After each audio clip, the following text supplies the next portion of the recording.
السلام عليكم ورحمة الله وبركاته. أخوكم حسام في الكرة مع حس. تحياتي لكم. ما تنسوش يا جماعة لو تكرمتم لايك وشير واشتراك في القناة وتفعيل زر الجرس. اللي ما اشتركش يشرفنا بالاشتراك. معايا حلقة مهمة جدا بعنوان صفقة المدافع السوبر للزمالك، مفاجأة أمين عمر في السوبر، إهانة جمهور الزمالك، انتفاضة اتحاد الكرة ضد بيراميدز، وأخبار كثيرة أخرى. طيب يلا بينا على تفاصيل الحلقة. يلا بينا.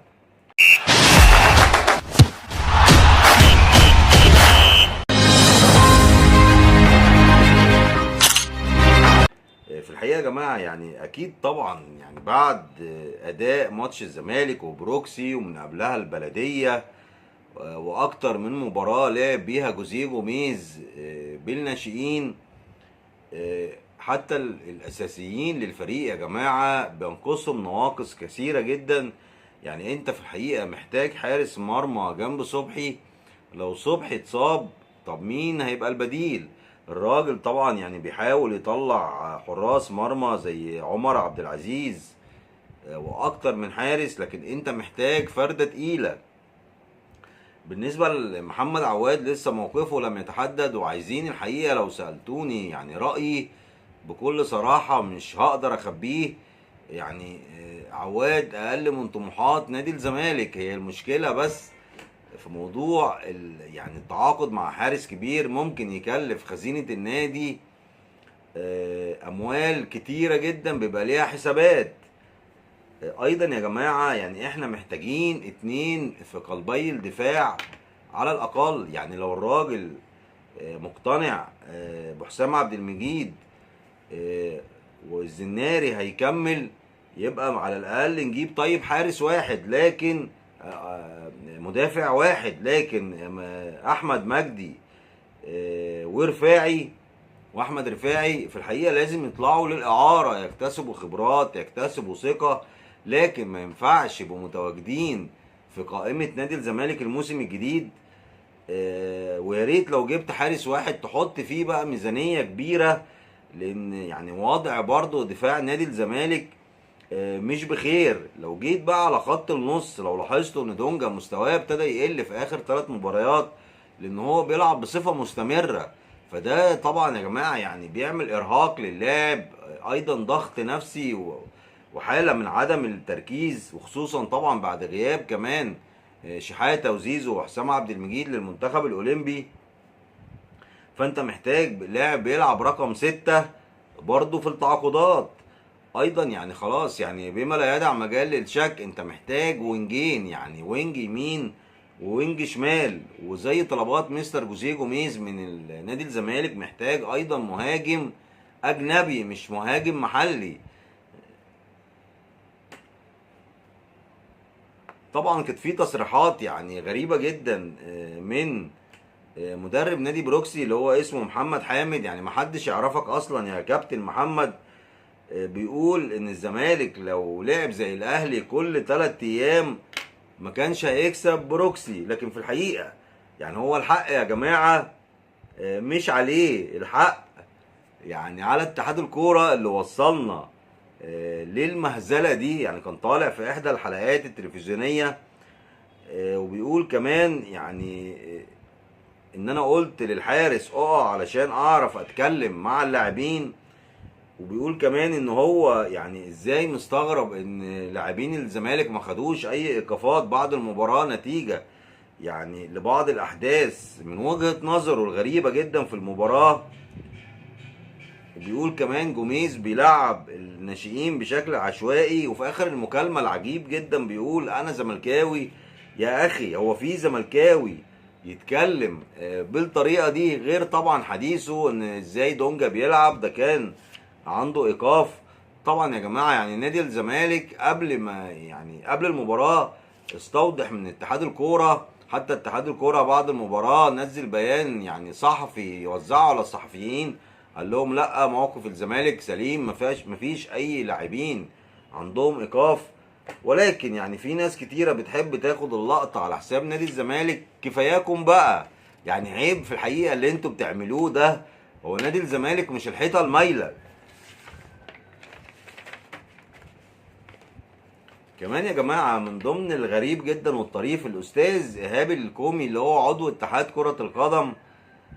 حضراتكم عارفين ان هو مذيع في قناه صدى البلد المملوكه للسيد محمد ابو العينين المالك لنادي سيراميكا كليوباترا. الراجل بيتكلم فرم بيراميدز، وبعد ما فرم بيراميدز بيقول بقى يعني شيء ظريف جدا، نناشد الاتحاد المصري لكرة القدم ان تكون هناك ضوابط في موضوع التذاكر. يعني الراجل قلع بقى عباءة ان هو عضو من اتحاد الكرة المصري، ولبس عباءة الجماهير او عباءة المذيع. يعني برضو ده شيء يعني طريف جدا يا جماعة. الكلام ده كله لو وصل للفيفا والله لا هتصدر قرارات صارمة. كل هذه يعني كل هذه المشاكل الضخمة جدا جدا ازاي يعني يبقى عضو اتحاد كورة ويطلع كمان مذيع ويعلق ويتكلم اكنه واحد من الجمهور؟ طبعا يعني الاستاذه دينا رفاعي نسيت لما هي بتتكلم برضو عضوة من اعضاء اتحاد الكرة المصري وبتقول ان الكورة للجماهير، نسيت ان اصلا اتحاد الكورة بيلعب ماتشات الكاس في الدور ال 32 بدون جماهير. يعني مش كفاية كمان ان هي بدون فار. وخلي بالكم هدف النادي الاهلي في الالومنيوم هدف غير سليم. يعني لو كان في فار كانوا حتى شافوا ان الكورة اللي جاب منها النادي الاهلي بدايتها كان اوت ضربة مرمى بالغلط لصالح نادي الالومنيوم، لا الحكم الرايح حسبها غلط لصالح النادي الاهلي. بعدها الاهلي استمر بالكوره لغايه ما احرز محمد هاني الهدف. يعني في اخطاء كارثيه برضو ما زالت بتدع علامه استفهام. علشان كده يا جماعه يعني ازاي انتوا عندكم كل الامكانيات دي؟ يعني ده هدف اتظلم فيه الالومنيوم، طب ذنبه ايه؟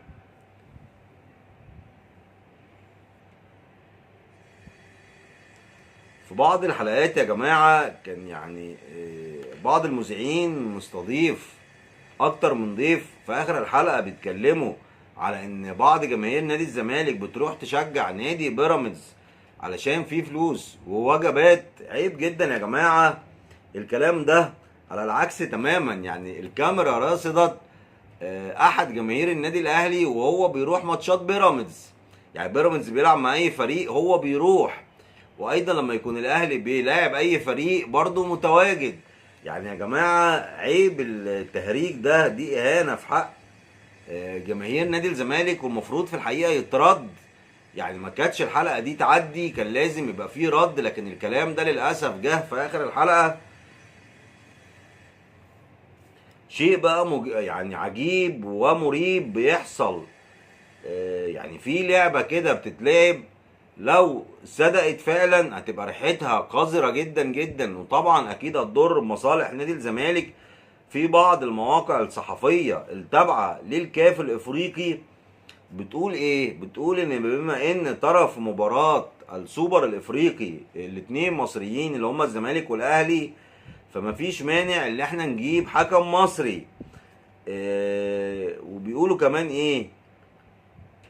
الحكم المصري او المرشح الاقوى هو امين عمر. فاكرين يا جماعه امين عمر بتاع المقاولين لما بيقول انا مش مقتنع يا عادل؟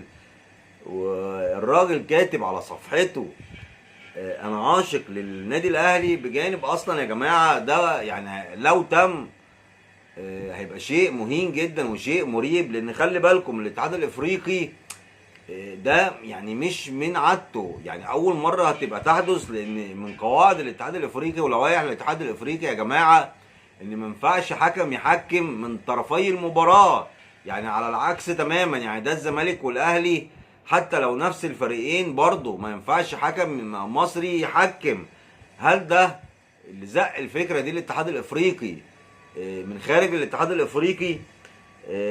طبعا يعني لازم اداره ومجلس نادي الزمالك ينتبه من دلوقتي، وادينا بننبه اللهم بلغت اللهم فاشهد للموضوع ده، ولازم رد عليه حاسم وباقصى سرعه علشان ما نفاجئش ان احنا كمان في عوامل تاثر علينا تخلينا نخرج من الكاس بطريقه مذله او بطريقه مشبوهه، ادينا يا جماعه بننبه من دلوقتي. في الحقيقه كمان يا جماعه يعني في بعض الاخبار ان هيبقى في مدافع قوي تحت السن، يعني عنده 19 سنه ولكن لم يعلن عن اسمه حتى الان، هيبقى مدافع مفاجاه ممكن ينضم لصفقات نادي الزمالك في الميركاتو الحالي اللي خلاص هيبتدي خلال ايام. يا رب في النهايه نكون وفقنا في حلقه النهارده. ما تنسوش يا جماعه لايك وشير واشتراك في القناه. شكرا جزيلا لدعم حضراتكم للكرة مع حس وليا انا شخصيا. تحياتي لكم والسلام عليكم ورحمة الله وبركاته.